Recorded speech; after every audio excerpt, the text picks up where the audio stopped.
Yes, sir. Y'all know what it is, man. Unwelcome your thoughts off the hip with my brother Razor. It's your boy HD the King. And here we are. We are here, Back with folks. another one. Yes, sir. Yes, sir. Yes, sir. Hope everybody let me see, did everybody get to hear me? Yeah, yeah, yeah, yeah. Let's go, y'all. How you feeling today, man? Entertained, to say the least. That's what's up, man. Yeah, we got a lot of it's been a good 24 to 30 something hours of wrestling to talk about. You know what I'm saying? Today was a what 5 hour show today? Five and a Just half with about. the pre-show. Yeah. It was a long one. I don't really mind that either, but we're gonna get into everything. What happened on the kickoff show besides a lot of talking for the first hour? What was the first match that happened on there? I believe it was Thunder Rosa and Deonna Purrazzo. I mean, this match personally, they're both two top female talents that both can go bell to bell. I mean, I'm always indifferent to pre-match shows because you see folks on there that, given what we're showing on the main show, you could probably swap that match with a match in the pre-show and be like, it's fine. It's a little bit better. It is what it is. I felt like I caught a little bit of that matchup, because I was over here doing things as well. But I felt like you said, those two women talented. I would like to see Deanna a little higher up on the main card at some point. I know they just bring her in. The rollout is there. Thunder Rosa, same for her. I know she just had a title shot, probably not so long ago, but about a month ago. So it's cool to see them out there. I'm not happy when you got the top stars on the pre-show, but entertaining nonetheless to start off the night. I wasn't mad at that right there to start off the night. It was so long of an event that I would have to. I didn't get to. I usually write everything down in front of me. I gotta like open up a page to get all the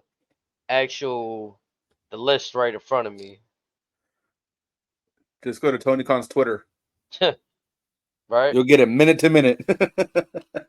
But No the other shit. match on the card was a trios match. I believe it was the Guns and or the Acclaimed The and Billy Gunn versus Cage of Agony, Gates of Agony. which they now calling them Cage of Agony. That's really what they got. That's really what they called them. I thought I was hearing things. Two cages. That's a name. Yeah, Cage of Agony.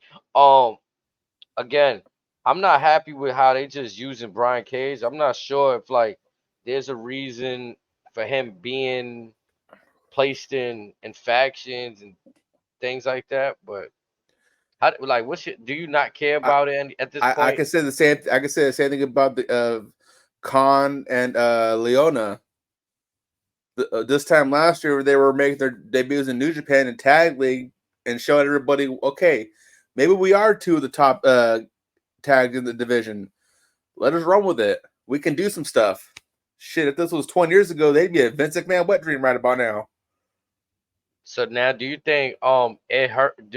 So does it hurt, add, or does it do nothing for them to add Brian Cage and make this a trios? If you're actually trying to put some sort of emphasis on the trios division this time around, I'm not mad at it. It's just that I'm honestly tired of seeing the Acclaimed and Billy Gunn. They're slowly slipping into that Jericho go away heat for me. Mm. Max is terrible on the mic. 60-something-year-old Billy Gunn is literally carrying them on one shoulder. I would say both, but that aren't big enough for both of them. Now, do you feel like where do you feel like the Acclaim go for here? Do they challenge for the trio title again?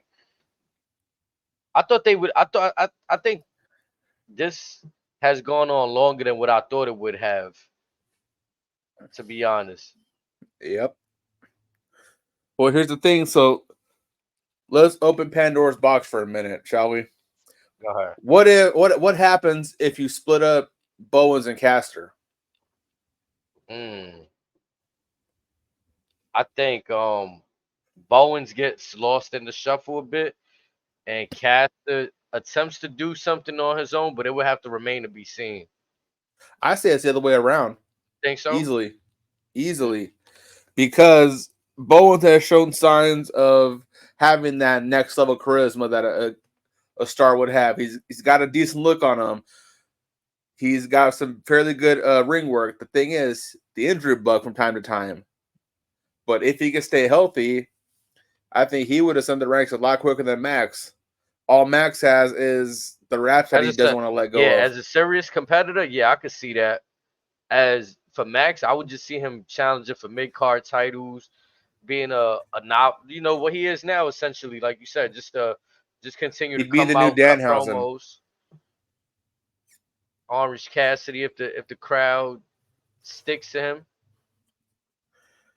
I think he's losing a little bit of his steam. Like I remember when he used to come out and cut these raps while he's on his way to the ring, and the fans were really behind it. Sometimes they still are, but sometimes I think He it's ran more out of shock ideas. value. Yeah, it's more shock value as to why he's getting the pops to some of the things he's saying. And now he's barely even getting a pop. A lot of it is just, why'd you even say that? It's kind of a reach sometimes. It's kind of a reach. It kind of does more harm than it's kind of like it'd be good him saying that if they were a heel tag team, right? Like, I don't even think that would save him at this with some of those raps he puts out on pay-per-views. but at least they'll get heat from it, right? Boo! They'll generate the heat from it. You know what I'm saying? But again, with some of them, yes, but with the majority of how his recent ones have been, I think we're still in the same position that we are now. It's just you'll get awkward crickets. No reaction, man. So Even that now, when Bowens does the everybody loves the acclaimed Scissor Me Daddy, whatever in the crowd. I don't know if you saw a picture. There was a girl in the paper today. Didn't even bother looking at him. yeah, Usually they're all fighting to go for that. Not anymore. yeah, it's kind of been getting played. It's the So do you think at some that they have to change the trios tag team championships from the scissors at some point? But I guess that's later down the road. That Mm-hmm. match, I think it belonged right there on the pre-show right there. The They Acclaim they versus had they had Cage their they Dragon. had their shot. Unfortunately, we're probably gonna do one more Bang Bang Gang versus the Acclaimed. That's how I was looking at it because this was part of a tournament according to the announcers.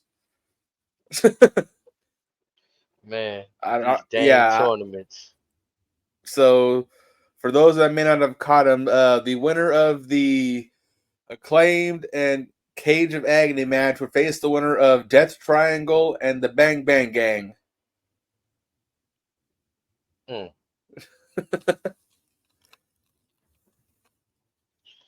So we gonna see, yeah, and the Acclaim picks up the victory right there over. Again, like how do you like see? That's the thing that you got Brian Cage losing in a new faction. You mentioned the other brothers in the faction, Toa, and I forget the other guy's name And right Bishop now. Khan. There you go. Pardon, Bishop. You got the Acclaimed going over. They already had their time. They already had their momentum. This is the time to shake it up, mix it up, give us something Their new. time is long gone. Overstayed its welcome at this point. And I feel like the Guns have gained so much momentum with the Bang Bang Club that like it's undeniable what they're doing to just like I guess pull them apart because Billy Gunn right now, like I don't think you go that route right now. So But again, what do the Acclaimed have without Billy at this point? I feel like arguably he made them. Arguably, like okay, yeah, they had their thing on their own where people wanted to. And this might be a hot take. Pardon me. I think like people wanted to root for Bowens because of who he was. You know what I'm saying? What he represented. So that was dope in itself. And the Acclaim they had phenomenal work going on along with it at that time. But Billy Gunn helped them. go over the edge with a lot of their work. You know what I'm saying? Mm-hmm. It really helped them get over. So yeah, it would be interesting to see them without Daddy Ass. You know what I'm Not saying? all tag teams are meant to last forever. That's a good point right there. You want to get into the next one right there to start off the double or nothing And it was a fun one. It was Will Ospreay and Roderick Strong for which title was it again? I lose track of them a lot. international. I gotta say this slowly before I say intercontinental. It's the international championship. Because Okada AEW has International. the Continental Championship. Continental. Yeah, so I'll be God damn it, combining the Tony. two. With I kind of like, and oh man, then they announced. Matter of fact, can we also talk about the announcement? The Lead away. all right. So I know I text you on the side, and it could have went either way. To me, it's just a huge coincidence. King of the Ring go the winner of the King of the Ring tournament go and the Queen of the Ring tournament goes on to challenge for the heavyweight of their brand at SummerSlam. And tonight we get the breaking news that the winner of the Owen Cup tournament will challenge for the AEW championship. Do you think WWE pulled a sleazy move? Like, was there any? I Or is mean, this just pure coincidence? I might be fishing here, Chad, but I think it's a little bit coincidence because I think the King of the Ring will just try something new, whatever. Because again, you see it all over the place, whether it be AEW, New Japan, or whatever. Something new, something different, because they never really had a clear cut vision for King of the Ring. Usually, it was this title, and that was it. So it's like, okay, I they'll read get the online title, too. and I didn't catch it, but did you hear Michael Cole justify the reason why? Or he didn't really justify, but he had mentioned Brock Lesnar was the last one to win King of the Ring and challenge at SummerSlam uh for the title or something. They try to bring up that fact right there. Did you hear that on you commentary? know what's funny? I forgot all about that. I forgot he was in that 2002 tournament. Yeah. So Because I don't know. that's when he just ran right through the Rock at SummerSlam, huh? Yeah, become the youngest champion at that point, no? How soon we forget? But I just thought it was interesting because Owen's a former King of the Ring winner, right? So Owen Hart, yes. yeah, so it was just all the tie-ins this weekend, the announcement. But It I believe the female Owen Hart tournament was the first TBS champion, so I think that was already a thing for them. okay, okay. Same with when Adam Cole won his. I think I know at least the women Didn't they brought a have new a championship. title? Didn't they have a championship They had along with the something. cup? Yeah, I I remember want they to say gave. yes. Was it Dax that had won the cup before? Even when Adam and Brett won that year, I think they got something on the lines of that. Yeah, I think Adam. Yeah, you're right. Adam and Britt got well, where's Britt been? But yeah, Adam and Britt had one, and I remember them having the pink Owen championships. But getting into the first match of the night, AEW International Championship, Will Ospreay versus Roderick Strong. I'm not gonna lie, that was an exciting way to start the match, or the night, I should say. Is- You can expect nothing but the best from these two, best caliber around the world, Roddy's a class act, consummate professional, man. and I again, don't want to say he's underrated, but to the cat, like I've been around people that don't know wrestling, right? Like I could cut the TV on and put wrestling on, and let's say they wouldn't know who Roderick Strong is, and I could put a match on for them, and after that they're gonna be like, whoa, like that guy, he goes hard, like you know what I'm saying? And he's just one of those. I don't want to say he's underrated because real wrestling fans know who he is, but to the casual, he's not a household name. But man, I could beg to differ on that because again, those that saw his brief run during Triple H's Black and Gold NXT saw that he could go, and then mhm. Vince slaughtered him, whatever. Triple H brought him back down, threw him with I think the that Undisputed Diamond Era. Mine, Diamond Mine kind of slowed down that little momentum for him on NXT. They had him Yeah, do. They had him doing. He put on some good matches over there, but again, he's ushering in the Creed brothers, Damon Kemp. So he wasn't ready for that role yet. He still had a lot left in the tank. Had he been yeah, about 5, 10 years older, maybe you can make that argument. Now it's time for him to have his own faction, but he's still got a lot more to do. yeah, it definitely felt weird at that time too. Like you said, him leading that faction, they had a few members like rotating doors in and out one week, and so I'm glad to see that. I feel like this is the best footing for him that I've seen in a while. Because, like you said, he had that momentum in the black and gold, Triple H NXT brand. When it came to Vince's brand, he kind of got lost in that shuffle over there. So I'm glad to see he's doing his thing over here in AEW. Anything else you want to add on to that one? um, let's touch on the subtle story that's brewing between Don Callis wanting Will to unretire the Tiger Driver. Mm. That was some unexpected fun right there. Now, what do you feel is behind that? I think that again, Bully Ray likes to make the comparisons of professional wrestling to Star Wars a lot.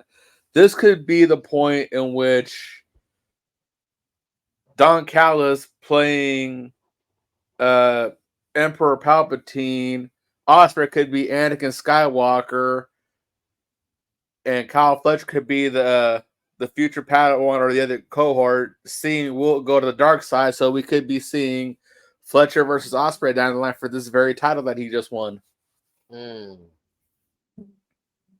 I could see that. Maybe It even a it Jeff Cobb. it'll add more layers to why we're seeing Will associated with the Don Callis family as well. We could probably lay something in right there.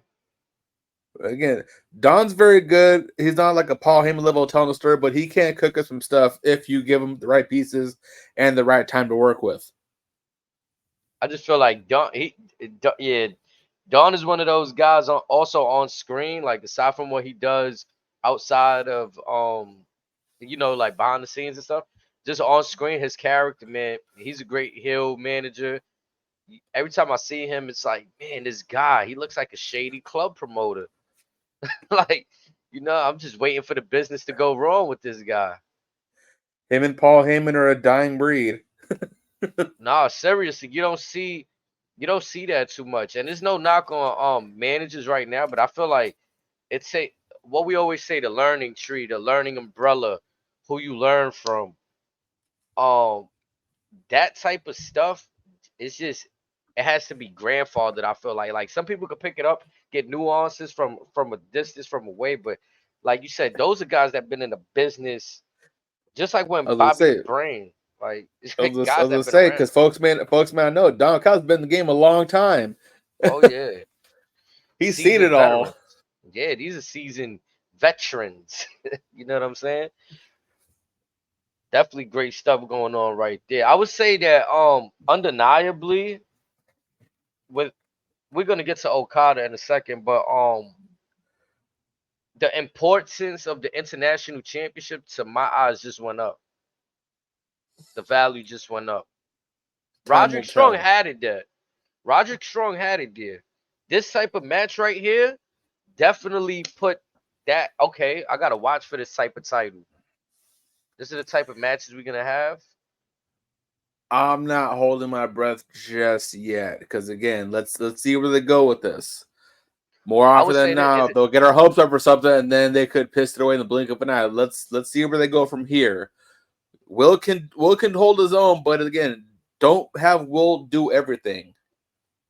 Oh no, we Let's can't see have how he that. works with others. Again, let's see how he works with others because we know him to do one style, maybe two, and now he's in a role to where he's going to lead the ship now. Yeah, cause what I envision is the last person before Roderick to hold the title was Orange Cassidy, right? Yep. I feel like those matches I would go into like, man, I don't think the opponent was gonna beat Orange Cassidy, so I wouldn't even really care the stock of the match. the wrestling itself was good, but I didn't really feel when I seen Cassidy go against Roderick Strong. I knew that's when I had to watch. Okay, we got something there. Just like tonight, Roderick Strong versus Will Ospreay. Remember, we were talking about this leading into it. Like, okay, Will's gonna be the Yeah, one to take it off him. and what I said was, no one's gonna follow this match. But I'll get to that later. But let's go on to what soon followed that match, in which the kid is back. Our scumbag has returned. And may I add, homeboy looking darker than me now. He got that late 90s Hulk Hogan tan, brother. Again, it just feels like the whole Adam Cole stuff was rushed. You know what I mean? I understand. They felt like they needed something. Players were going down. Oh yeah. Then we had Adam Cole cut a weirdly suspicious, strange, odd, uncomfortable promo that was a hot bucket of ass. I was trying to skip that, go to the good stuff. Oh yeah, definitely. No, and it just reminded me because it's like you have that promo and then you get MJF right after bringing the energy back up. It's like, yeah, all right, I could see the Here it is. trajectory of Forget waiting. It's gonna happen anyways. Here it is. Yep. And again, when now does this happen at Forbidden Door next month or Wembley the fall a couple months after that? I think knowing Tony, he's gonna draw this out. He's gonna If draw he's this smart, he'll draw this out. because this is if MJF Adam Cole, this dating back, so this isn't something new. This has been long term. This has been long term. I can't even speak. Long term storytelling at its finest with them right now for that. But here's the problem. I would be on board for it had they been doing something with Adam Cole these last few months, anyways, whether it's pre-tape, vignettes, or whatever, anything. I agree. Again, they've been having him. My issue with Tony is again MJF came out just for the pop the Vegas crowd. That was about it. You could have held this in the jar for a few weeks, maybe a month or whatever, as long as you wanted, because you knew folks were going to be invested in MJF teachers here and there. They'll tune in just for that. You could have built some of that audience back little by little, teasing them, whatever. Nope, here it is. No, that's his specialty right there. Here it is. But you had some very choice words about this. His new tattoo. Man, I felt like this was a classic gotcha moment. Just to get the crowd behind him again. Once again, like, yeah, it doesn't mean to me you're an AEW lifer. I sent my boy Razor the photo. He's giving me Jason Terry vibes. Jason Terry won a championship with the Dallas Mavericks, right? He goes over to the Boston Celtics and gets the Celtics logo.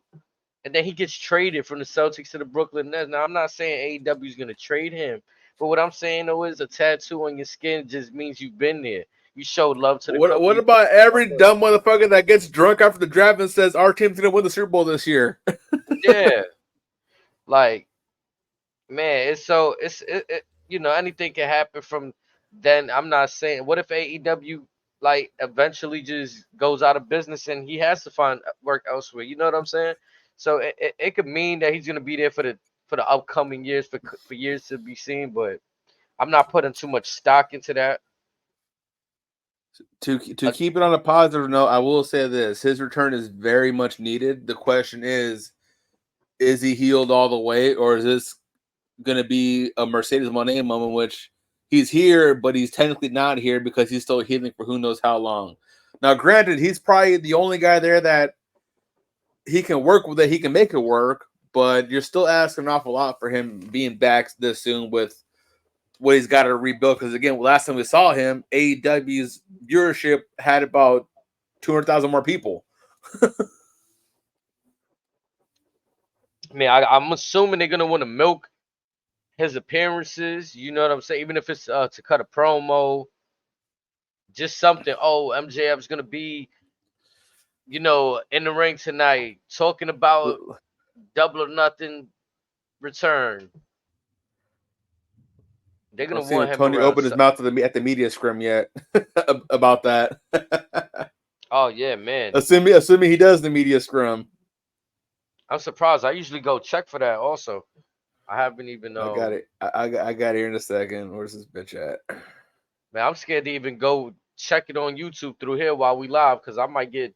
Man, the last time I messed around with some of their stuff, man, Yeah, Tony, ease he up, gets a little tender about that. ease up, Tony. Make sure my volume's off or very very low. Who's at the podium? They started. Uh, it started a little while ago. They got Will talking right now. Okay, okay. So Tony will probably be on in about 10, 15 minutes, maybe. Yeah, around that time, maybe 20.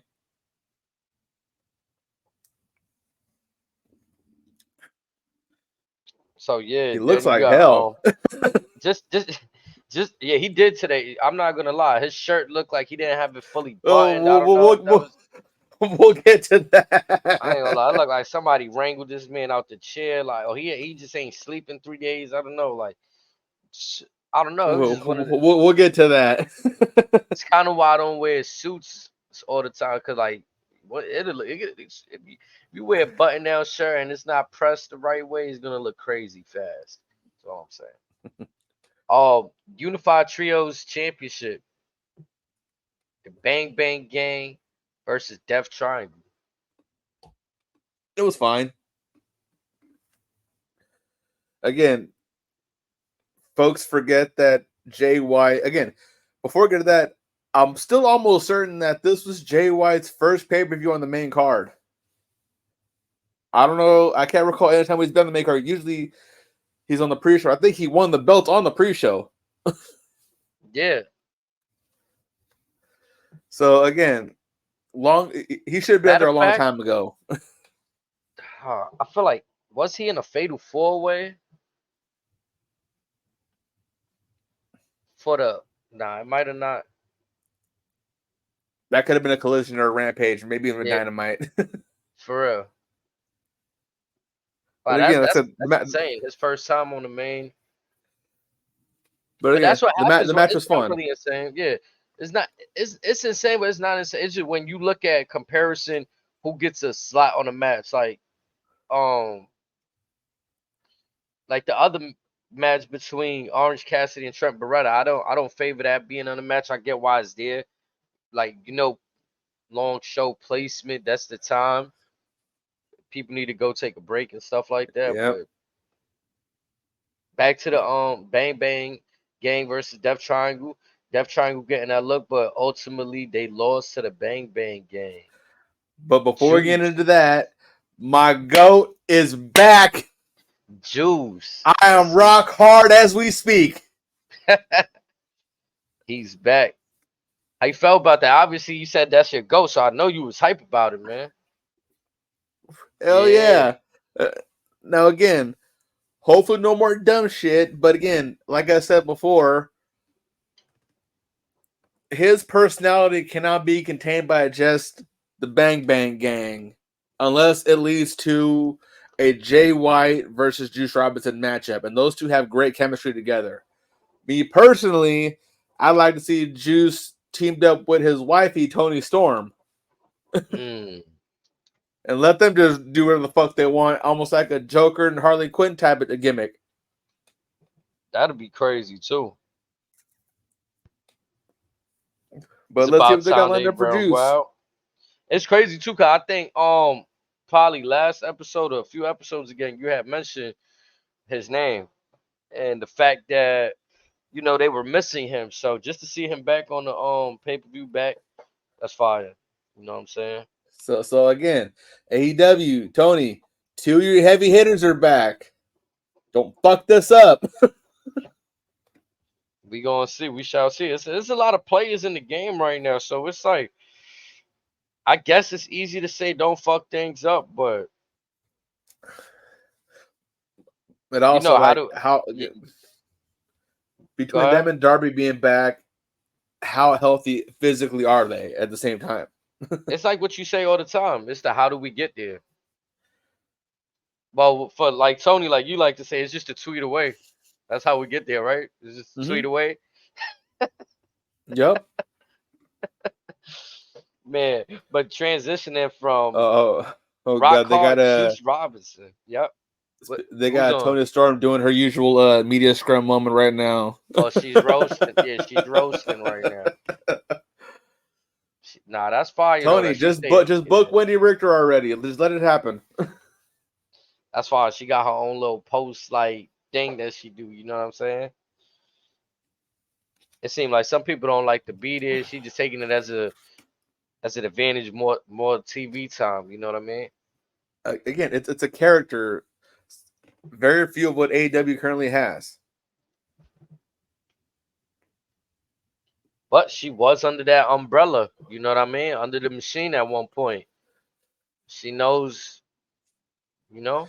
But with her, much like Rhea, they're also two women that even on the Indies they already had an idea of something there. They just had to have that door be open for them once for them to show what they can do. Given the green light too. Unfortunately, in Tony's case, Vince just said, Triple H, you can't have her. We don't need her. Boom, boom, boom. Look what she's done in AEW. Talk They had about an her entire taking pies to the reinvention. face. Yeah, they had her taking pies to the face in WWE. And for some reason, I feel like the way that WWE lays stuff out sometimes, I feel like this character might not work over there. I like it over here though, but I don't know if like This one specifically, no, in this day and age, I'm afraid. it's because the But production. It's because of how WWE would produce it. That's why well, honestly, if Triple H get his hands on it solely, even a Paul Heyman, you it probably might be get a golden, more. polished. Yeah, it's gonna be. If you let one of them touch it, yeah, it might get crazy. I'm not gonna You're lie. gonna get Kill Bill meets Pulp Fiction overnight. But you seen what they doing with EO Sky? I'm not gonna lie. Like I felt like we gonna just not to go too far left, child. I just want to talk about what they doing. They had EO Sky doing vignettes on Raw, and it was similar to what they had Shinsuke doing. And I was just like, man, I don't know how I felt about that. It was cool to see something different, but I'm like, man, it would only if y'all didn't do it for Shinsuke. And then they tried the same stuff with Xia Li. Does EO even need a repackaging? To be honest, Nah, I feel like that's the maybe thing. Like, yeah, should change the gear a little bit. That's it. Like make but nothing crazy. Not a whole repackage. Nah. that's what it feels like. We're getting a repackaging, which is concerning to me. Yeah, yeah. We don't want to go too far left, but that was just it, y'all. In terms of how the WWE produce the production of some of their characters over there. The next match of the night though was Timeless Tony Storm versus Serena Deeb for the AEW Women's World Championship.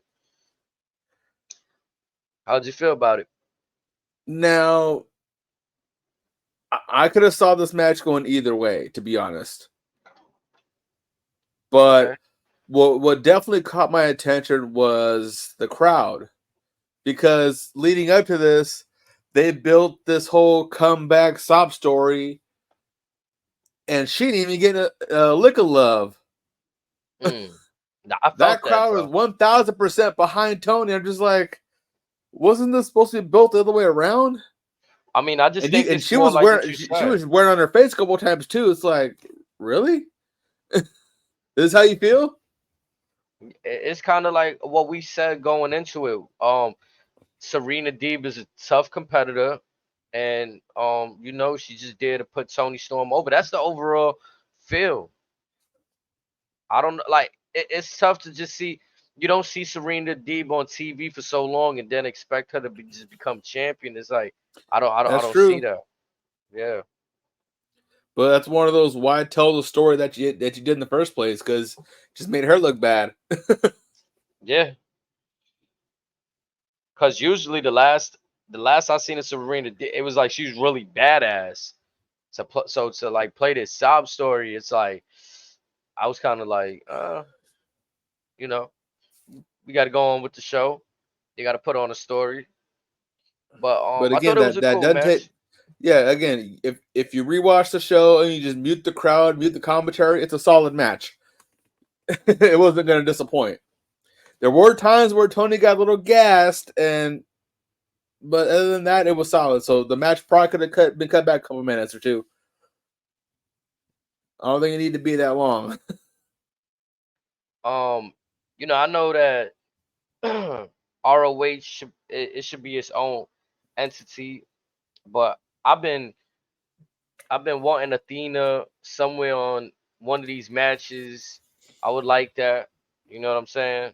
I would like to see her get more spotlight, even if it's on a pre-show, because I understand ROH is supposed to be. It's not supposed to be under AEW, but in terms of AEW purchased ROH, so AEW can really say ROH, y'all under me, y'all under us. So in terms of Which that, again is a shame because that talent roster is still absolutely loaded for what it is, for what's left there.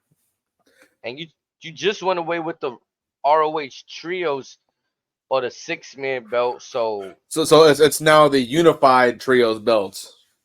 and it's not only unified, but okay, they don't have a name though. Okay, so it's just unified. I thought they put the AEW name on it. It's just unified for now. It was pitched as the unified trios championships. That's it. Which is still kind of, that So was the name of the so AEW belts though, right? The trios. yeah, but now instead of AEW and ROH, it's just. I mean, I'm sure the commentary might touch on it. I didn't quite catch it, but we'll see. But another thing, like Mark Briscoe won their world championship almost 2 months ago. No mention of him anywhere. The only time I Another hear a mention is when world they're champion using when they're using his brother, unfortunately. yeah, whenever they're using a few pieces to move around, that's the only time you'll hear of a ROH. But in terms of like, I think they should really make ROH a brand, a competing brand with Dynamite and Collision. I think it'll be fun. It'll be a way And again, to. Mhm. folks are gonna hate me for this, but Tony's got to sell it to someone that's gonna actually invest in them. It's kind of like he's holding them hostage right now, for real. It's exactly what it is. And I felt it was only for the library. I told you that. I Yep. felt it And was for he the said library.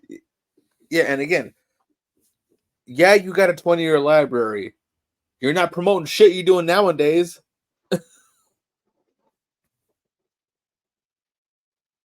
That's insane. He's probably killed what that library is worth as far as value, anyways. No, I mean historically, I feel like for me, ROH is at the, aside from the last year when they was close, like in that stage of closing when Josh Gresham was the champion, but like feel like right now is like the most weirdest time of ROH, like no identity whatsoever. If we talk about no identity with AEW, there's really no Ring identity of with ROH. Honor isn't even a shell of what it used to be. It's less than that. Yeah, that's insane. Which is sad because a boatload of your homegrown AEW day ones, that's where they cut their teeth, and that's who did their home.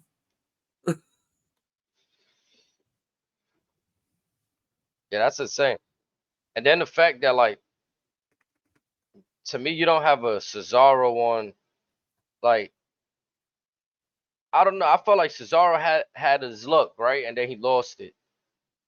Another one that at one point had the Ring of Honor World Championship, and it didn't feel very World Championship like to me at all. It felt like just another title reign. Like, there's nothing special about it. You had something potentially with Eddie Kingston and instead of letting that slow burn, you just threw it out there. You had something with Mark Briscoe, you just threw it out there.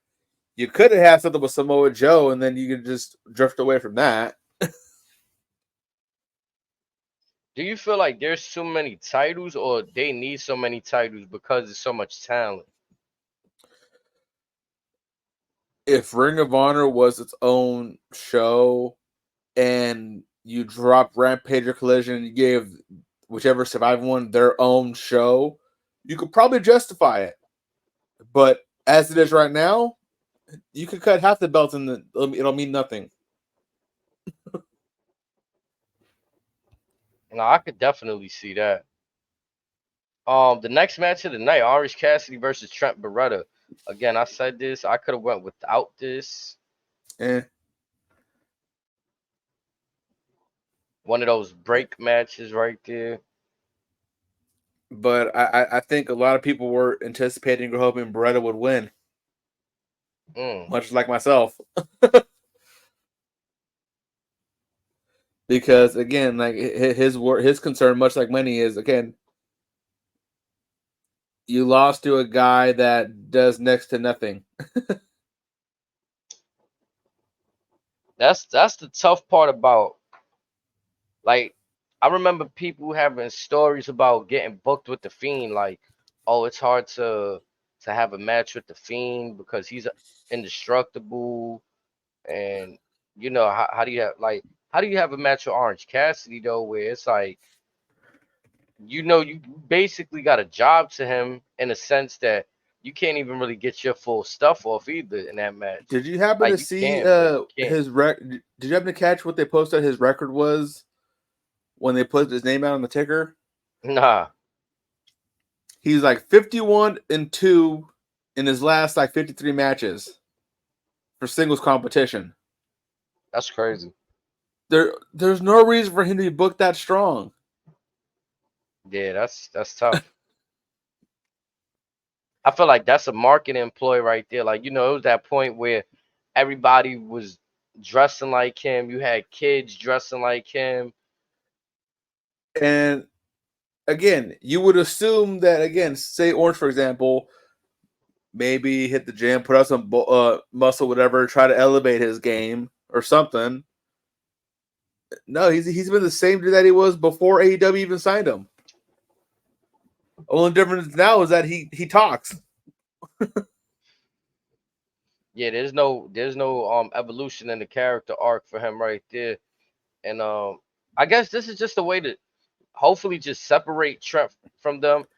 I hope this is no longer a continuation. We don't see more of this right here.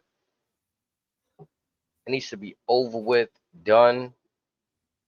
To be honest, that finish of that match kind of gave me some ominous vibes to. I want to say it was an old TNA Slammiversary between John Morrison and Austin Aries.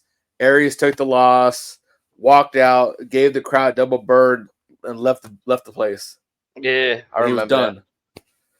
This kind of gave me vibes of that. Oh, so you Like, think Trent might be on the way out? that's what I'm thinking. Because of this, there's been talks that a lot of contracts are coming up very, very soon. That is And interesting. now I don't see Beretta going back to WWE per se. I can see him going back to New Japan because he's loved over there. Yeah. And he'll be taken care of over there. I could see that in the play right there for him. Talk about people that's on their way out. Is the next match any indication of what's to come with Hook? FTW Championship. Chris Jericho, Hook, Katsuyori Shibata.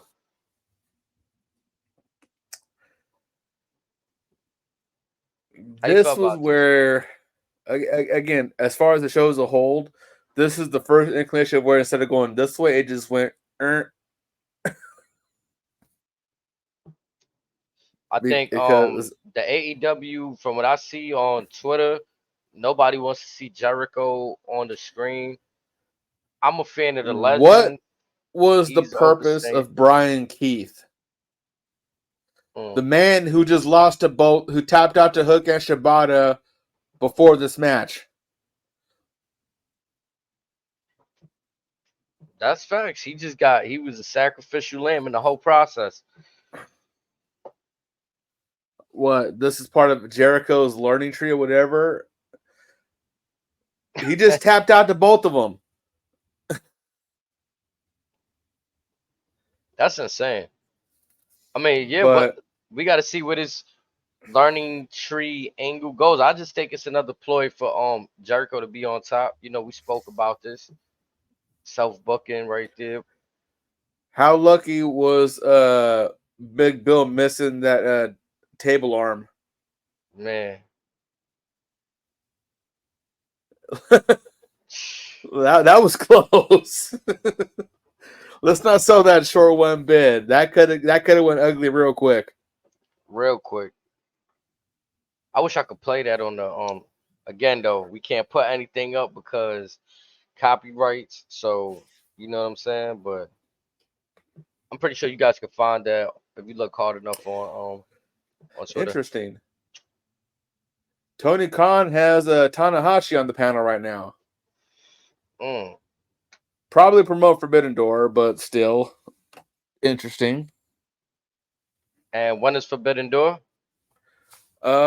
June 30th, I believe, is when they announced it. Okay, And it okay. will not be at Arthur Ashe Stadium for the first time ever. Mm. Will it be in New York? It's still gonna be in New York, I think, or I think it may be in Jersey, but still, it's definitely in that vicinity. Okay, a little switch up in the Or venue right there. it's a little bit smaller than Arthur Ashe, from what I've heard.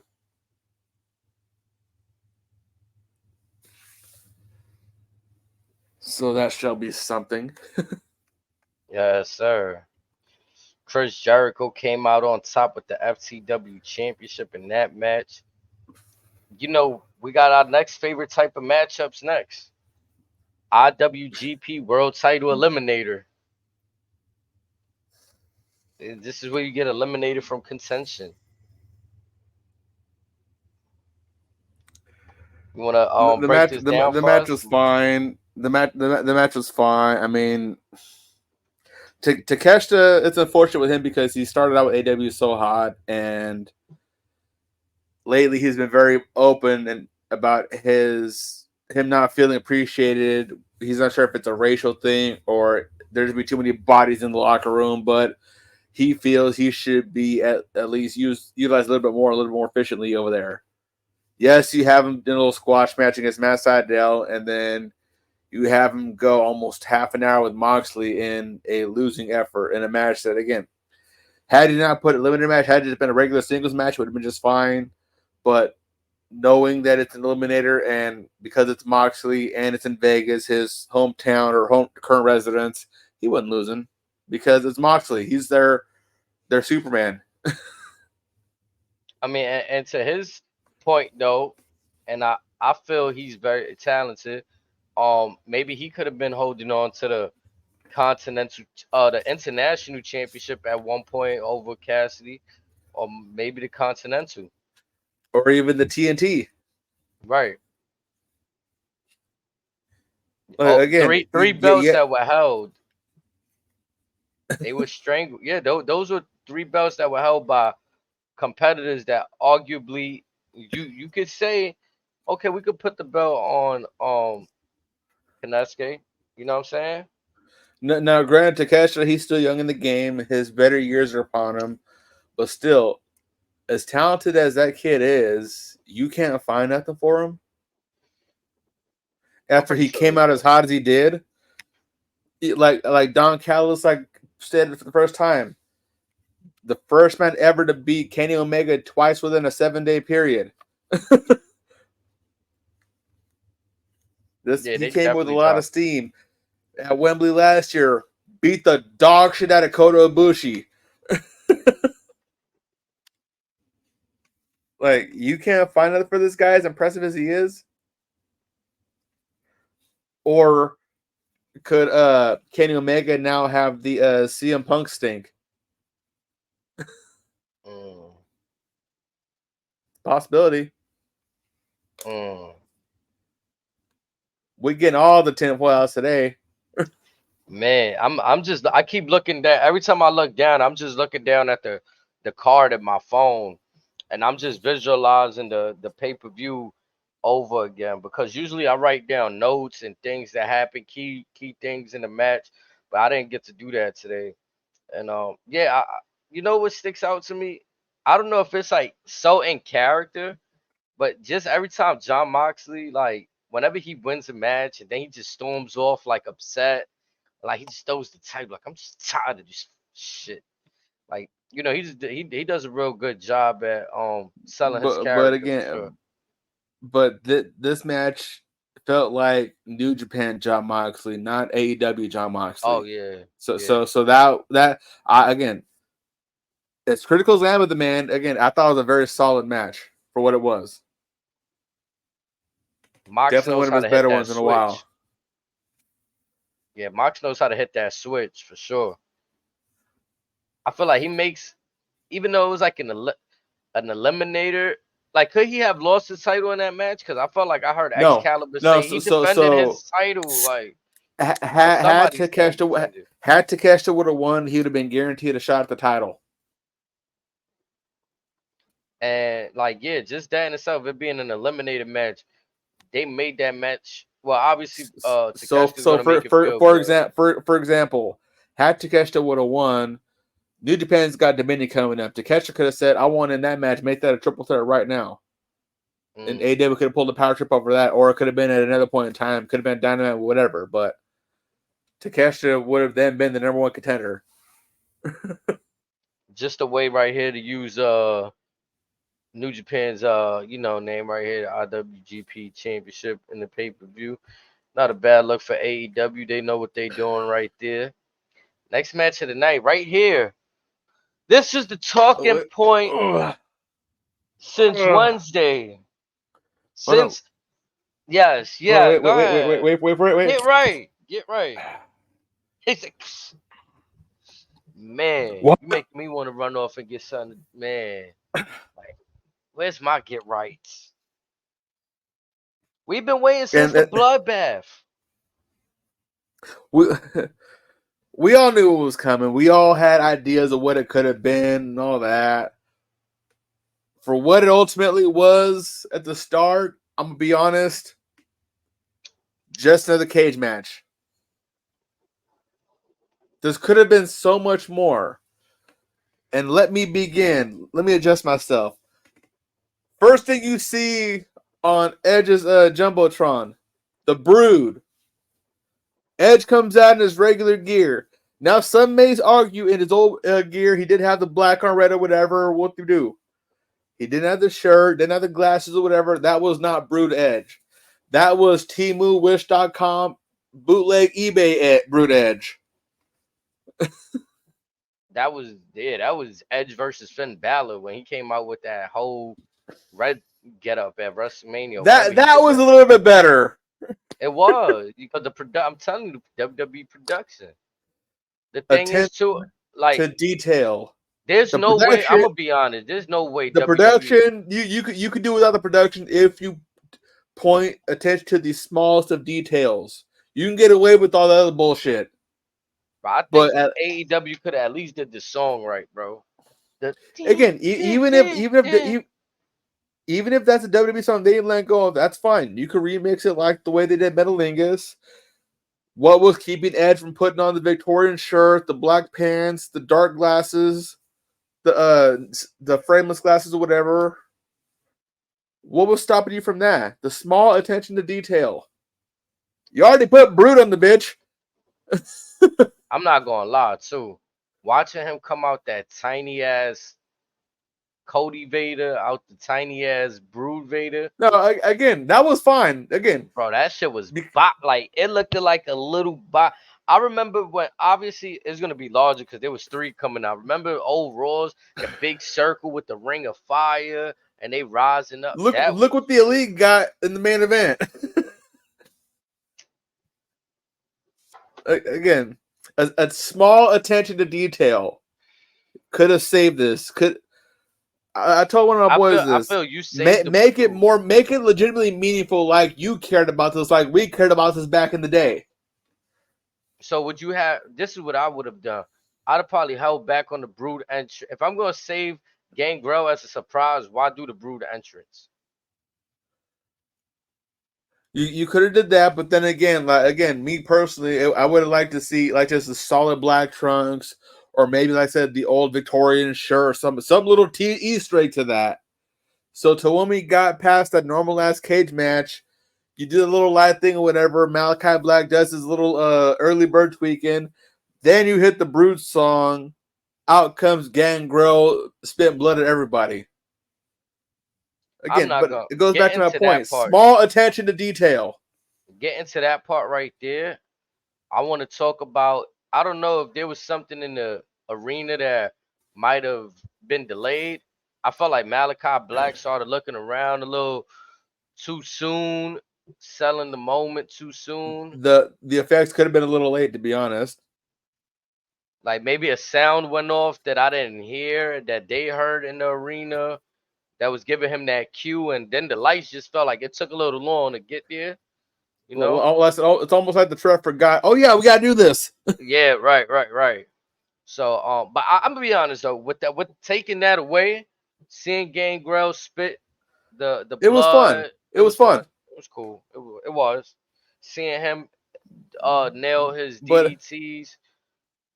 again, it's like again, at least having a sense of appreciation for it when you put the effort into it, like we appreciated it back in the day. It could have been so much more. Yeah, it was a nostalgia grab. I'm sorry to say. Um, we've been saying it. Some people playing their greatest hits, and right now, Edge is playing a classic remix of his greatest hits right now. And something that we never got to really see in WWE. Mm-hmm. Yeah, that We've that that wanted it for so reunion. long. Now, granted, a lot of us would have preferred the full brood of Edge, Christian, and Gangrel, but again, for what it was, I guess. Yeah, I mean, it's a big how do we get there? You know what I'm saying? The way that Malachi laid out Gangrel though, phenomenal. Black Mass dropped him. Great way to you know, put that little flame out right there, so to speak. But again, all in all, aside from the small tidbit at the very end, it was just another cage match. Yeah, I didn't really. I felt it was cringy to see somebody get wrapped in barbed wire to a table. It's like I gotta lay there That was different. like yeah, just wrap me, and Edge is really going under the table, grabbing the ball. Like I, So I that felt like it reminded took me. too long. Yeah, again, another match that you probably could have cut back quite a bit to where you could have squeezed the Anarchy in the Arena in at the 4 hour mark. And maybe too, like I thought I told you this on the text. That wasn't thought out well to me. Like, oh yeah, I'm gonna wrap you in barbed wire. And it just looked cringy. Edge having to roll under the table for time. Maybe if it was like the other way around, like the House of Black is rolling up Edge, and because you got one passing the other one the barbed wire, it could be done. You know what I'm saying? It was just, and then they did the Yeah. spot with the barbed wire over the head. They was getting they just got a little I felt like they was going extra in that match that they didn't have to do. The use of barbed But wire, it was just like I said, that's one of those they definitely could have cut out about 15-20% out of that bullshit out of the way and just hurried up and got to the Gangrel spot because that's what they're waiting for anyways. yeah. I think if they would have went with a concept of like an old I don't know if Impact did this. I remember ECW doing this in the Elimination Chamber match where they got the weapons like you could pull down Oh, from the TNA cage. had that. It was called Monsters Ball. Yeah, so like They if they still would do have it to this day. If they would have had like a barbed wire, this all the weapons are wrapped in barbed wire. Like, okay, I'm like, all right, But this little one little like ring of barbed wire around the top of the cage, it was, yeah. And now onward to the first of our triple main event. Man, when he said that, I lost it. 'Cause my boy Buddha Now, was literally asking me. He was like, "Is when he seen the TNT Championship match, he said, is the event almost over?" Then Excalibur said, "On to the triple main event." I was like, man,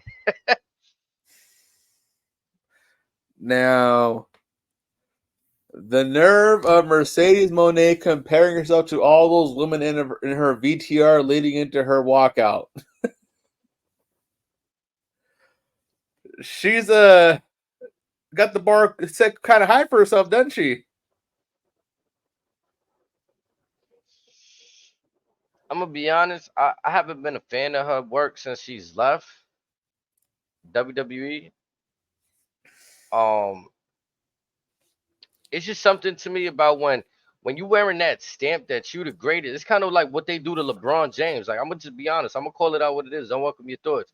When you say you the king, when you say you the best, and you go to the finals 10 years in a row and you lose, people want to just discredit your hard work and call you out on being the best and say, nah, Michael Jordan didn't lose.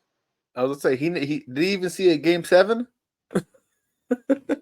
You know what I'm saying? So it's like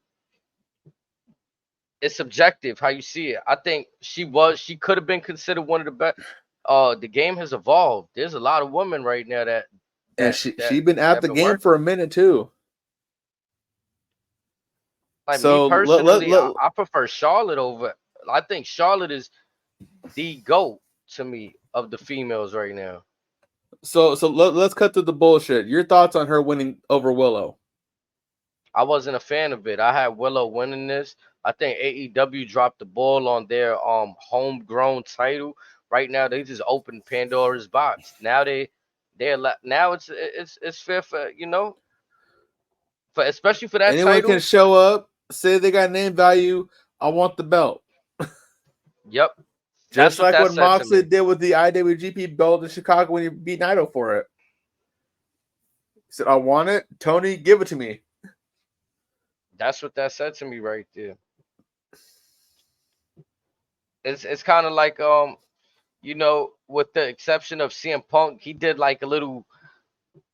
I guess it was still in that ranking system, so he had to like put on a few matches before or warm up before he got to the championship. But we knew what was coming.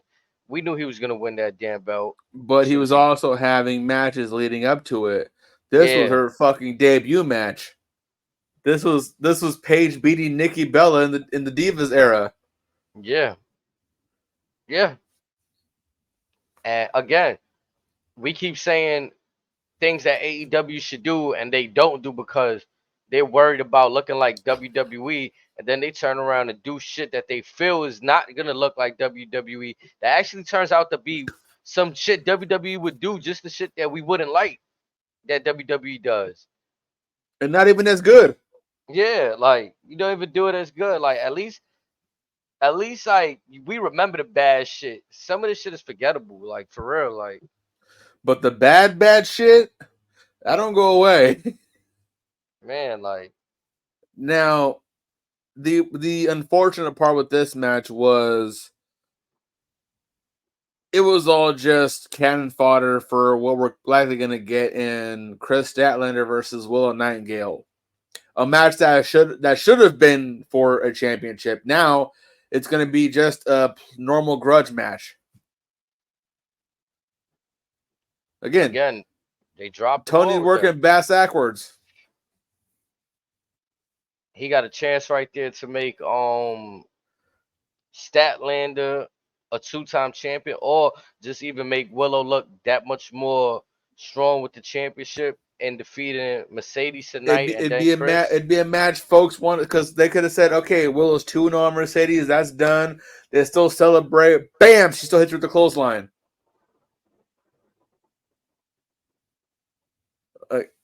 Yeah, still you could have still had the same. This is a layup. There couldn't have been an easier layup for this.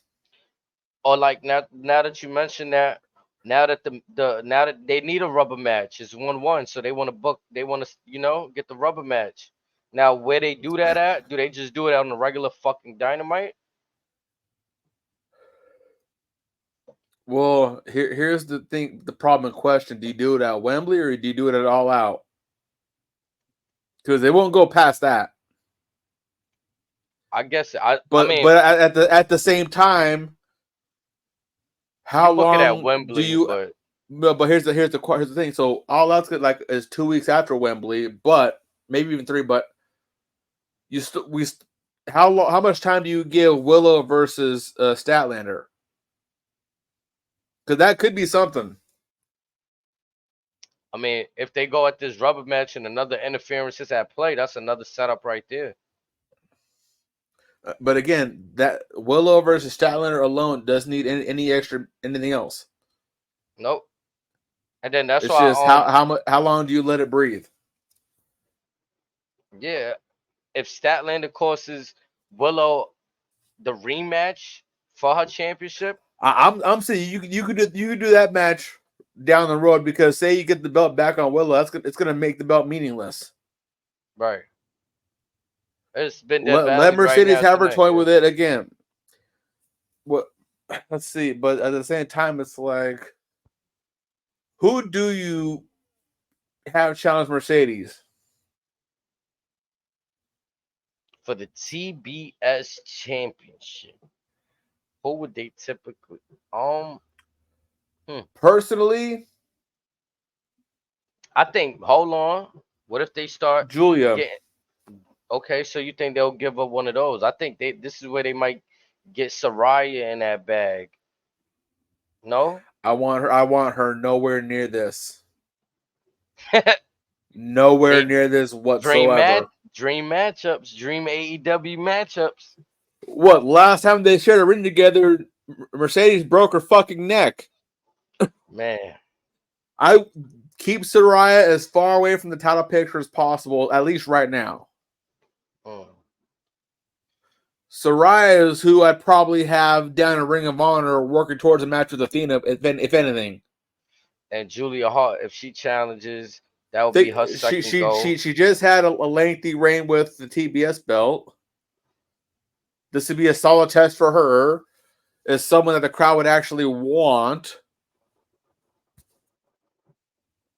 Who else would there be, legitimately, that's been active? Do you just give Tony both belts? Riho.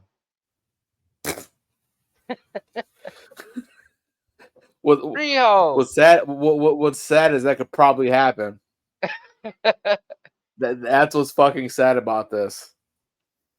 Wait on the announcement. You just gotta wait on it. But again, realistically speaking, you could throw in a Julia Hart there.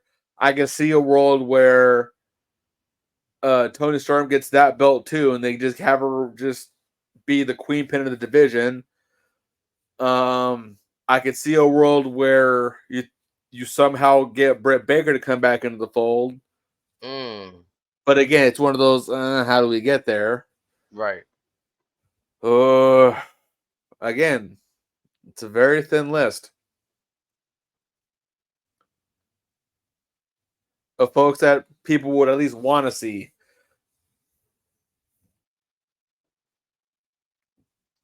This is the tricky part. I mean, you could go Statlander, but it's like you got to have Statlander Willow before then. I feel like I haven't like you just said, I haven't seen much from the females division outside of the same, the same crop circle of of women. people. Yeah. And I feel like since Jade left, that TBS championship has been in a it was going in the right direction. I had hopes that it was going to open things up, but again, Tony's booking. He has no clue what he's doing. He's proven that time and time again. Because when He is Jade way had over his that head. belt, it made sense that okay, here you got this dominant female, but most of the competitors she was going against were people that she could beat convincingly up until she met Statlander and then lost to Statlander. But Did Jade ever have a match with Nyla Rose? I don't think so.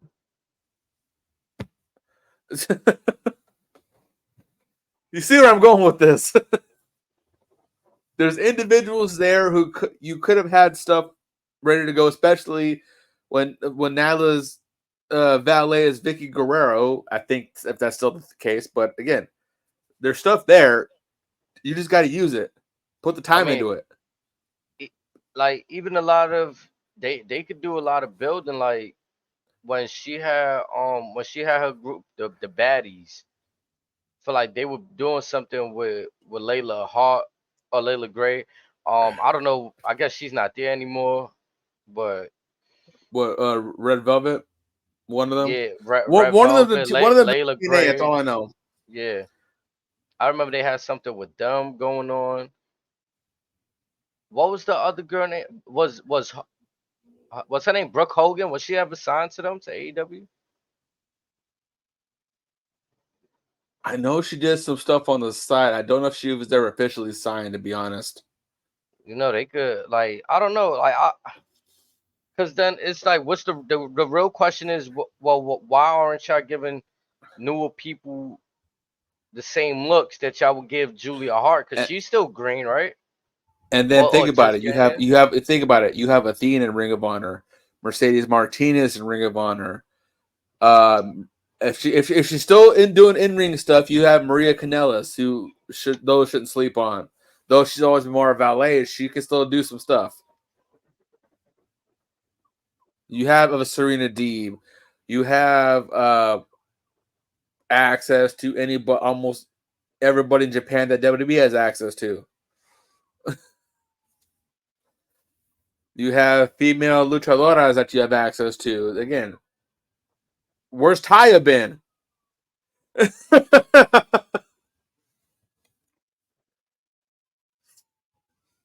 Yeah, that's What about I know John Morrison's in AEW. That's who you just mentioned. His wife. Morrison, and Taya are signed to AEW. Yeah. Okay. Yeah, definitely. Yeah, I haven't. Now they could be in the Ring And of a Honor J abyss, but who knows? and a J. She last I heard has been injured. Okay. But again, knowing Tony, who knows if she's injured or she's just on ice because we were told Ricky Starks was hurt and he says he's healthy as a horse. Hmm. So again, who knows out of that camp? But another one who you could easily squeeze in that equation of challenging for that championship. Yeah, it's gonna be interesting to see what they do there. I see why they have.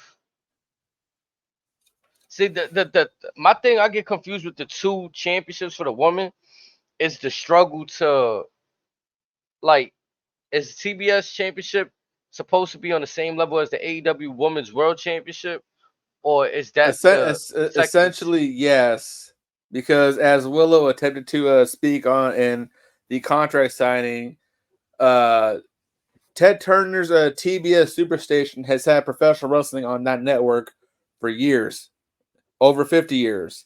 So that women's championship was supposed to commemorate that history that hasn't been touched upon until now. So in theory, it's supposed to be on the same par as the AEW World Title, the AEW Women's World Title, that of the sorts. Which then makes it harder to book who would want to go for what title when there's no brand. Exactly. That's why that's why you can either have Dynamite, Collision, or Rampage, Ring of Honor, or AEW, Ring of Honor. And I'm sorry, people hate WWE for and splitting and brands, but and, it's and TBS could be converted to almost like the women's secondary belt if they're both on the same network, something like that.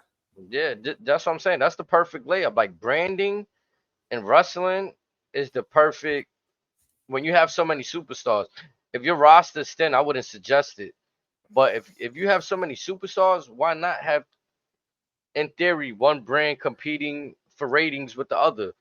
And then look And in at this case, IRL, WWE is doing well with that. but in this case, Tony Khan has 2 promotions on his payroll. It doesn't get much easier than that. No, but look at how IRL WWE turned that storyline into something when you have cable stations, streaming services bidding for. I want Monday Night Raw. I want SmackDown. That's crazy. And that's and I'm saying that, but again, it could be better because now you have Ring of Honor and AEW, 2 promotions, one promotion that has a 20-year history already. But no, because how he's doing business, it feels like Warner Brothers owns everything he's doing. That's what it feels like. It doesn't feel like he has the freedom to move outside But here's the thing.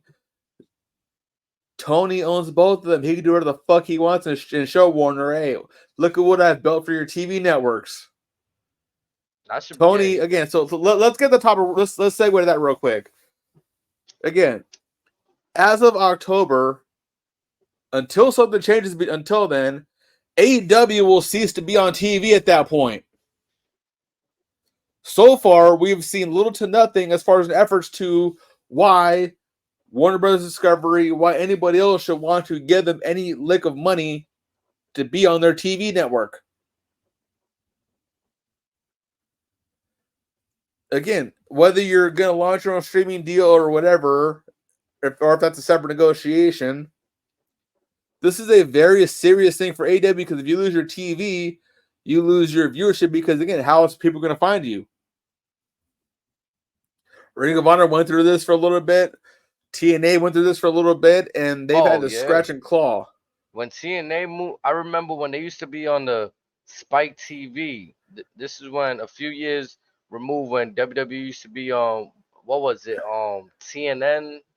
Or it used to be something like that, but it eventually switched over to Spike TV. Yeah. Then TNA had moved over to Access. I didn't have Access over here, so it was hard. And then they got booted from Access to went to even a smaller network for a minute. And I really couldn't find them. Like it I would have to go on YouTube and really like type them up to just get whatever little bit of highlights I could get. So again, I would hate to see AEW in that type of situation because of the talented roster that they had. It was bad enough what Ring of Honor had to do. It was bad enough what TNA had to do it. Tony has the resources to make this happen, but he's not doing himself any favors.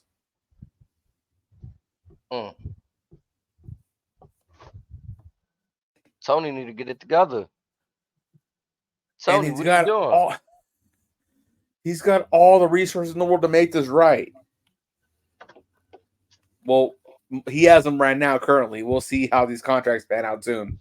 I'm not going to lie, though. The way he was looking tonight, though, I mean, I don't know how like, that money's got to be, like, you know. Well, maybe in story, Jungle Boy had to piece him up a couple times or something. Maybe. We don't know. But before we get to that, let's get to our matchup for the AEW World Heavyweight Championship between Christian Cage and Swerve Strickland. I feel split about this. How so? Feel like too much interference.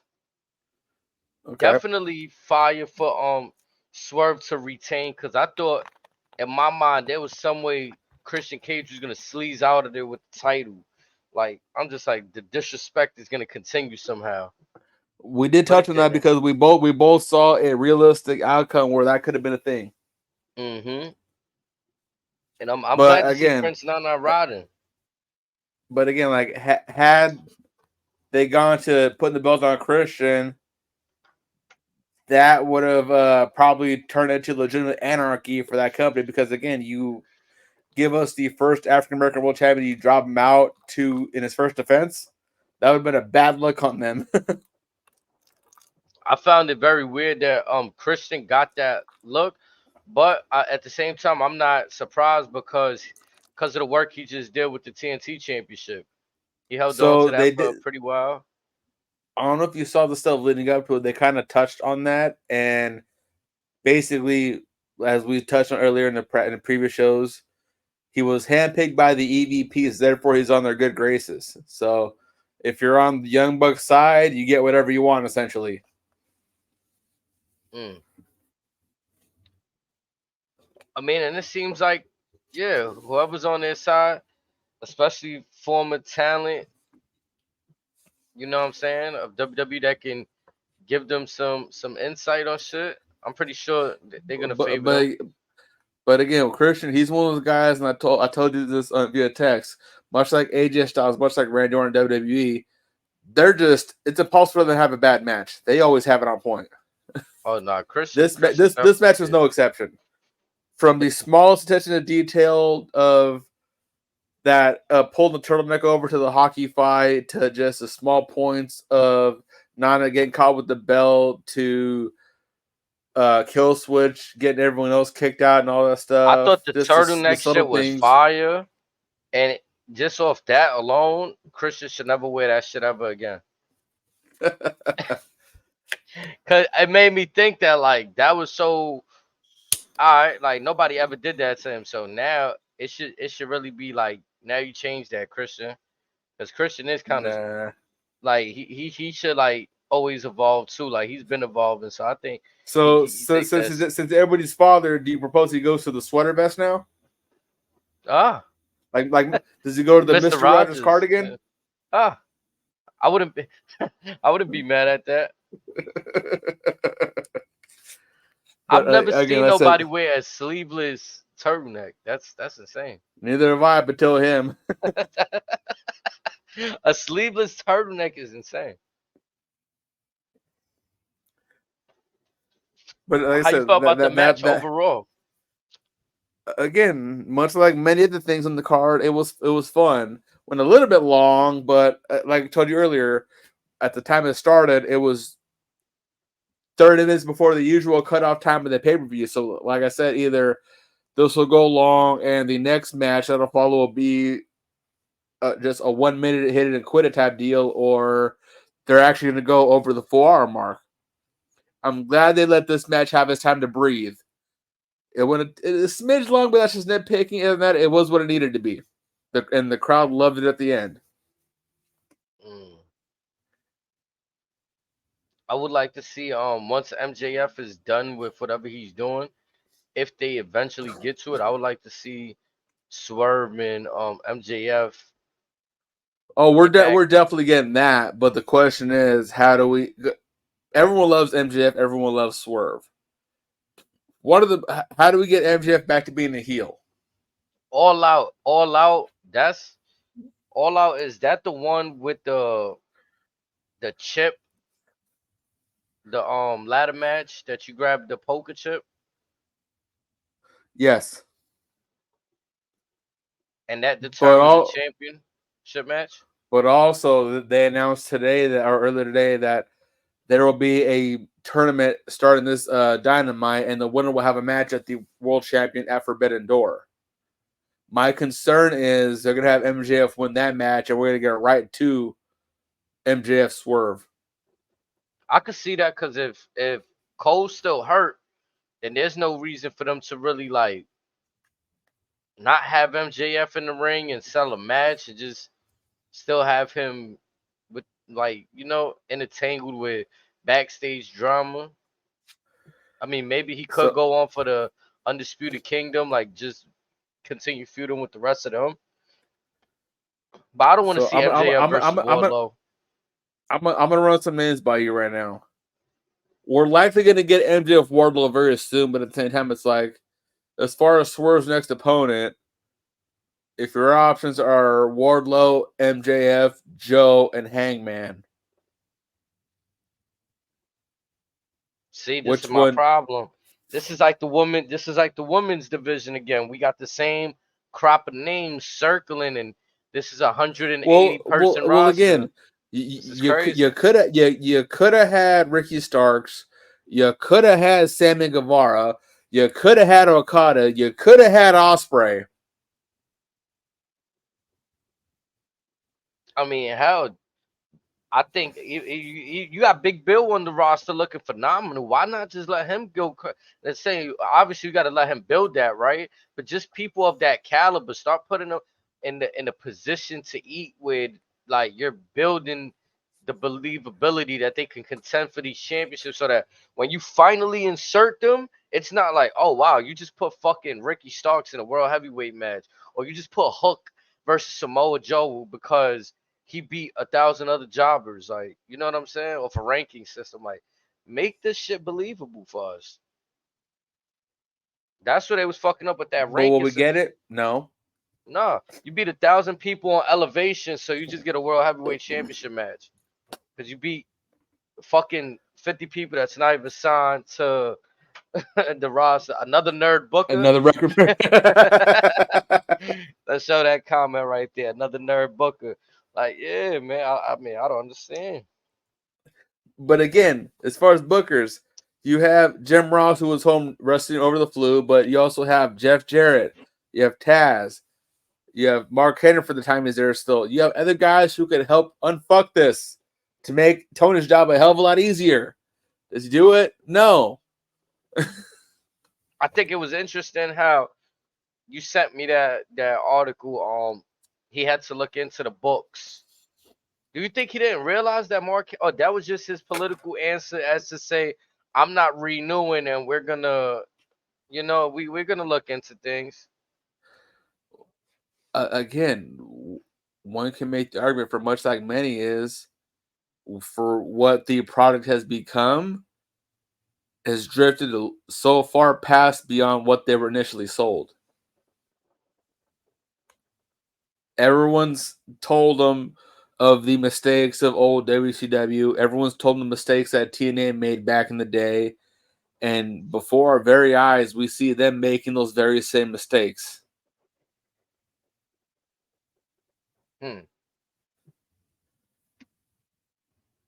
Now I don't know what it could be, and I'm gonna be honest, because I feel like if you take anything else that started up, I don't know if you watched the Big Three basketball. Ice Cube, I felt like he did his best to give the fans, like, if I could compare what AEW is supposed to be and what Big Three was, Big Three was bringing out Allen Iverson. They were trying to get Kobe before he passed. You know what I'm saying? They were trying to really do things, and NBA actually started to, like, slow down the Big Three in terms Mm-hmm. of their TV, like, networks, and, you know what I'm Well, saying, Ice stepping Cube on it. says he Adam Silver feels threatened by what they're doing. And I feel like it's because, like, again, you can't compare that basketball and wrestling, but what I can compare is that Ice Cube was a fan of basketball, just like Tony Khan's a fan of wrestling. And Ice Cube, he got people that runs the league along with himself. It's not just him right there, and they doing what's best for that. They were doing what's best for their business before they got slowed down. I feel like AEW just running rampant, spending money that can actually be used in other departments for the future. That, There's no I in team at the end of the day. man, It doesn't have to be just Tony Khan leading the charge. like, I'm gonna be honest. Every time I think of Tony Khan and I think of booking, I think of that one photo that was circulating online with him in the notepad and the whole match card right there. That's I promise you. I promise you. That's all I think about all the time. And I find it's dope as a fan. Like, damn, I wish I could do that. But realistically, I would have a combination of myself. If, like, let's say if you my homie Razor, you up there with me, I'm like, Razor, I need you to be a producer. And then we got professionals along with us. Like you said, these people that are on the roster, why they not? You have guys that between 4 to 5 guys alone is almost 200 years of knowledge. I would be joined at their hip, picking their brain 24/7 if I could, And it can't be just the on soaking screen. every ounce of knowledge. it can't be the on-screen talent because I feel like as shown they're gonna book in favor of themselves, and when they don't book in favor of themselves, the crowd like when Cody Rhodes did it, he didn't want to become, oh, I'm gonna make myself champion XYZ. The crowd hated it. No, we want to see you go wild. We want to see you heel champion, all of the above. So when you're on-screen talent and you running the booking, you're kind of like you got a double-edged sword. Yeah, but in Cody's point was he was ready for that, to try that change. Yup. The crowd wasn't ready for that just yet. Fickle. But again, you have cat. Like I said, Jim Ross is again, with all due respect, been around forever. He's learned from everybody. He's been a scout for Vince for 20, 30 years. You have guys like Mark Henry who could spot out some cats. Once Daniel Bryan retires from full-time work, have him be a scout or something. You have Jeff Jarrett, who's booking a show is in his blood for 3 generations, over 100 years with his family alone. You have all these resources. There is no reason why you're still struggling to break even. Again, there should be no reason why you're struggling to fill a 5,000 to 10,000 seat venue. You should be averaging 10,000 seats just based off the guys on your roster from half the roster. You know what's my last image of Jeff Jarrett? Satnam Singh versus Bryan Danielson. Jeff Jarrett, I felt like he was trying to put himself over, man. On the rope, living the days, you know what I'm saying? Hey, again, the old trick of the trade, get in where you fit in. The camera will find you. I mean, he got to earn his keep, right? If Tony's not going to use his knowledge, he got to use his talent on screen somehow, right? Get over. I was on that video clip. I get the royalties for that clip. Man, it's crazy what's going on. The World Championship match technically, it wasn't the main event. It was part of a triple main event.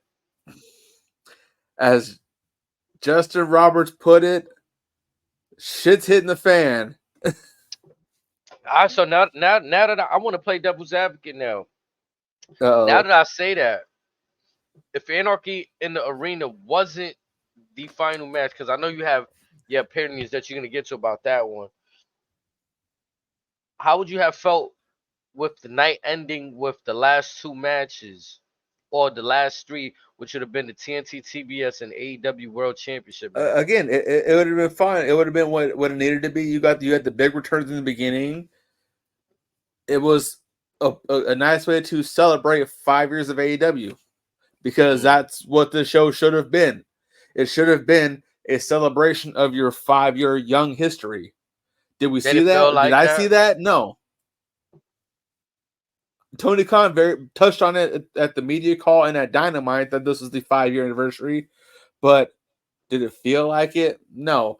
They touched on it one time during the next match we're about to cover of a certain point when Jon Moxley first debuted at this very same pay-per-view, when Moxley gave Omega the paradigm shift over the poker chips.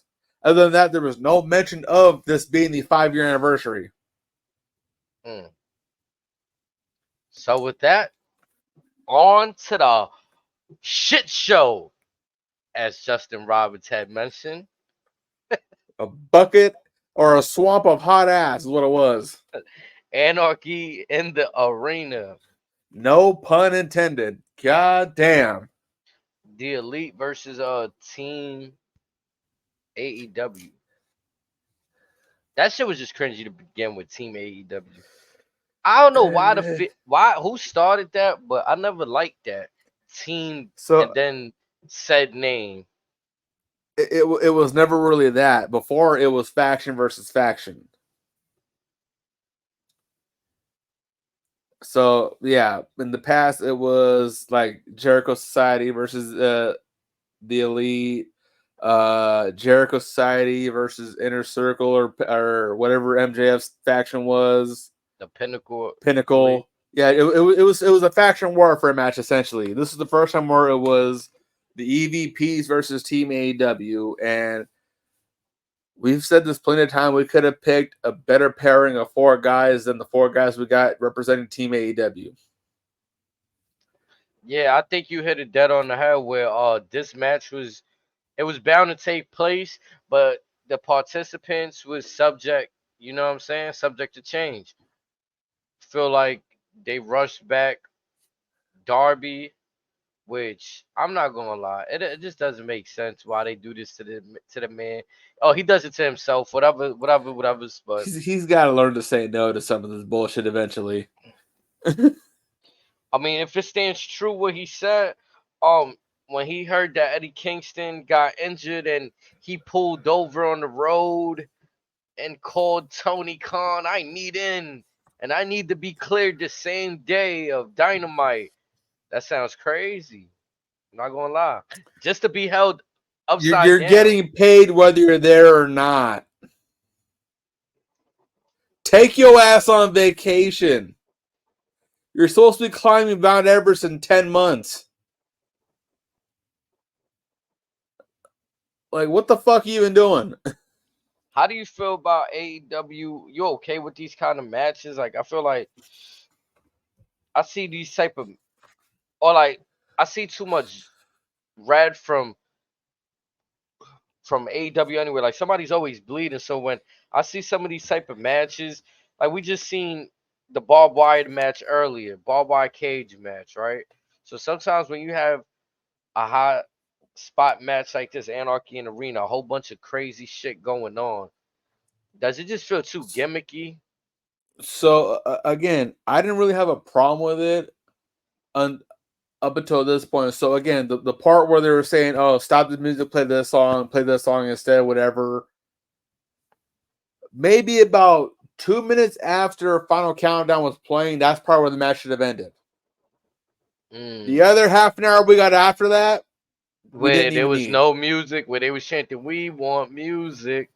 Yeah, And all the other that bullshit we didn't even need at that point. it was kind of funny too because I fucking was literally in the Discord with Voodoo and I said, "Yo, bro, I ain't gonna lie, like they need to change this music, bro. Like they really gonna keep 5 years straight playing this same shit." Yeah, because before it was Moxley's theme of Wild Thing, and then it I, was the Elite's theme. Then they did it for Fozzy at one point. So again, I get it. It's cool to show while you play. Whoever's going to win their song, send them home in 5 minutes. We're good. This, nah, they turned it into the remix. not even that. I'm not This gonna is lie though, the part where who was it, Matt or Nick? One of them said into the camera, "We're gonna have to pay 200,000 for this. Turn it off." That was pretty funny. I'm not gonna lie. I'm like, man. yeah, but again, like so, I said just before that or whatever, or even if the match ends like what comes after that, that should have been the go home.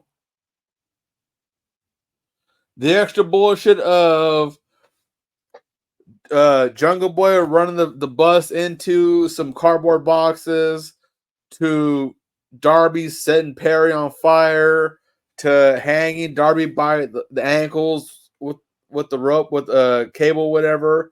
That shit wasn't needed. There's no point in it. Man.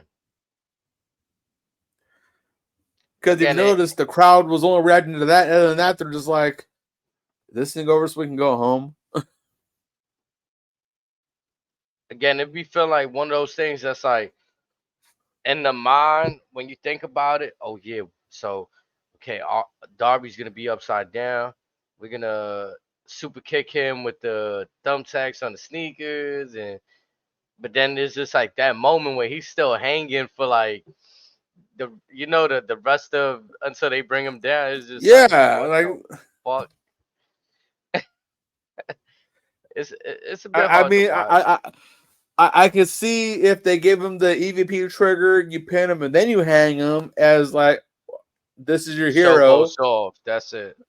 Yeah, that's Bring him one back thing. down after the cameras go off. Like, Yeah.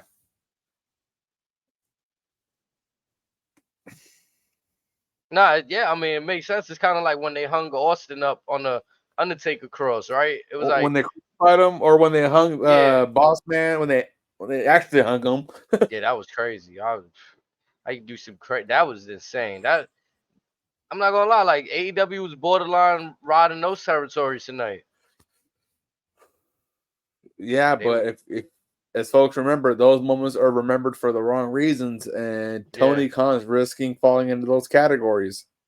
he really is though. That spot with Edge tonight was, it was kind of, it was symbolic. Uh, or even earlier in the match with that in the Osprey Roddy match where Osprey landed on his head outside. Mm. So again, I get it. They're living on the edge, but it wouldn't hurt to have some self awareness of your own health at times. It's okay to say no once in a while.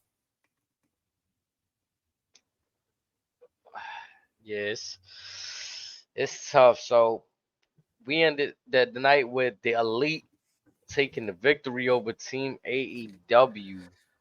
Now, I'm gonna be honest. This kind of unfortunately spells bad news for AEW as a brand going forward for several reasons. Two, we're now going to go into bad NWO territory, unfortunately. We're going to slip into the bad aces and eights bullshit. We're going to slip into potentially WWE NWO A, bad ta- bullshit. a takeover, basically. Could you see them rebranding the whole AEW name? We've already done it with the song, and if you think about it, they'll say our name was in it from Jump Street. Elite. We are the elite. This is all elite wrestling.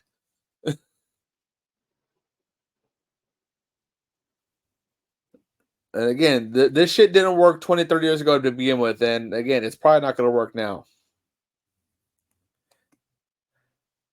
Yeah, the Elite, Moolah. Yup, the Elite.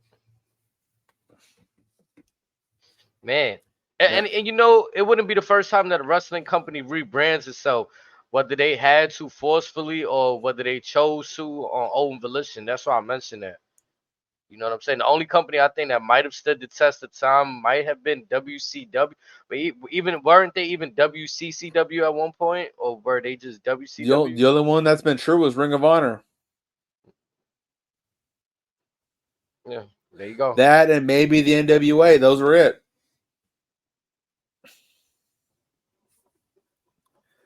But again, this is going to. There's definitely a lot of buzz on this Wednesday's Dynamite. If I'm Tony, I don't announce a single bit of the card at all. I don't announce anything. Just leave the what if factor. Oh yeah, Moolah. It's always about selling arenas and it's about the money. That's why most of these matches, that's why AEW specifically, we always on their case because they're just concerned about putting on dream matches, which they think is gonna do something. And Some of those bro, matches ain't gonna bring in the box office. yeah, bro. Especially with like to put things in perspective for everybody out there. This is me and my eyes. Wrestling is kind of like Broadway. Like you got your moments where it's like combat sports when you got your wrestlers that go crazy in the ring, like they were bugging out, losing their mind, doing all kind of amazing moves. But then you got the cinematic part. Remember, you was talking about this the other day. You said cinema. You said WWE cinema. That's where the Or money's or at. or or, or even let's go one step further. Let's compare it to sport. Could you see someone on the lines of Habib Nurmagomedov take on a gentleman who had one match in the UFC and Chris Motina, who they haven't seen in years? But it'll No, be a first time ever. It'll be a dream match. Will that sell tickets? No. But in Tony's case, the fact that it's the first time ever, that should be publicity alone. That should be sufficient to want people to want to buy a ticket. yeah, yeah, it's like an indie. It's the old fashioned indie darling, the independent darling versus a seasoned vet dream match, but it's not going to translate well on the set on the buys. again, it's a small market when it comes to viewership for that type of style. You know what I mean? And this is why WWE is so successful, because they tell stories, they build characters, they They're build always trying to relations. grow the audience. What Yeah. in the last 5 years? What has AEW done to to want to bring people in? What have they done to where people go, okay, I need to see them? You know what I heard Rey Mysterio say on did you hear Rey Mysterio on the Jackson podcast recently? Mm. It's a chain company named Jackson, and they had Rey Mysterio on. The co-host was actually Rampage Jackson. So Rey Mysterio said that most of the storylines going on in WWE is family based storylines. And like whether it's to some direct degree or not, it kind of makes sense. Like, okay, everything feel family orientated in WWE. You know what I'm saying? Where you got the business with Rey Mysterio and his dad, you got the whole bloodline storyline going on. Judgment Day for a group, they make it feel like for They're close. They're close like a family. yeah, you got dudes speaking. You got Finn speaking Spanish with Damian Priest. Like that's kind of like if you're a Spanish person, And the like you reason feel that like. always starts to like family because over the last few years we've all grown with these stories. Yup, Mula said, look at Logan Paul and LA Knight. Yeah, I'm not gonna lie, bro. Like Logan Paul could be great in AEW, but under WWE's factory, bro, what they did for Logan It's been Paul, magic. insane, bro. They know how to build characters, yes, bro. LA Knight, like I'm not gonna lie, LA Knight, like on the he been himself on his work, but I'm gonna admit though, under WWE lights, that is in the arenas, it looks way more polished than in high school gyms, small studios, all of that shit. It just looks more polished when you're in WWE light, like under the lights of the WWE. Characters like that are meant for the limelight because he's an attraction. Yeah. And he knows how to work the microphone. He been on how to do that too. Like I personally been watching LA Knight since TNA. I haven't seen before that, but what I seen in TNA, I've never seen a bad promo from him since dating back to Uh, then. Like I don't that's Eli Drake to you. right. And he had the same gimmick when he was doing NW at the same time. It's just Oh yeah, that's why I said the small studio stuff, because the NWA they had the little small like television set studio, which is kind of dope. I like that. yeah. But So that's actually by design because they want to pay homage to the history of the promotion. So I thought that yeah. was kind of nice by Billy to kind of keep that. No, and it's dope, right? But again, for longevity, it's like what do we always say? You don't just be happy glorifying playing for the G League. At some point, you want to be in the NBA. At some point, you want to be at the highest stage in the Super Bowl, in the World Series. You know what I'm saying? Stanley Cup, whatever's the creme de la crop of your profession. And some people don't care about it. But as a fan, I think you know, I think the I think it's owed to some of us to see you in that spotlight and dancing with the best. You know, I don't see a lot of superstars that regret going to WWE. And the only thing that they really regretted was that whole Vince stuff. Because We Vince we didn't give him a chance.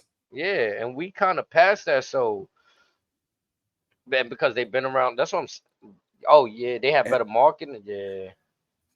Yeah. and I get it. Some didn't want to wait for Triple H to take over. I get it. Do you? Or Look at yeah, or Swerve. they Look at Tony probably Storm. yeah, they probably didn't Look believe at. that moment would ever come, right? Like, Mm-hmm. They and probably thought all Vince would be dead before then. to be fair, if all of these news and allegations didn't surface, that may be true. Mm-hmm. Something drastic had to have happened. I'm not gonna ignore that because Vince weaseled his